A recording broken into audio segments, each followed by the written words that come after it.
Abetarja për qarkullim. Si të kalojmë rrugën kur nuk ka shenja komunikacioni? Shiko, shokët tuaj nuk qarkullojnë si duhet në këtë rrugë.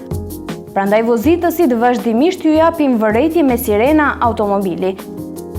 E sheh se sa mund të jetë e rrezikshme nëse nuk di se si të qarkullosh në këtë rrugë? Prandaj të mësoj. Gjithmonë qarkullo në anën e majt në rrethin e rrugës.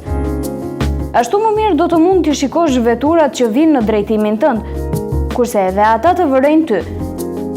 Për të qarkulluar rrugën nga njëra anë në tjetrën, shokët tuaj duhet të ndalojnë. Pse? Kuptohet, këtu nuk jam unë, semafori, e as që ka shenja për kalim të këmbësorëve. Kurse leksioni i qarkullimit për kalim në rrugë kur nuk ka semafor dhe kalim të shënuar për këmbësor është edhe një rregull të cilin duhet që ta mësosh. E ajo rregull është patjetër së pari të shikosh në anën tënde të majt, pastaj në anën e djathtë, dhe të vërtetohesh se nuk ka vetura që vinë nga ana e majt dhe nga ana yte e djathtë. Vetëm në këtë rast mundesh sigurt të kalosh në anën tjetër të rrugës.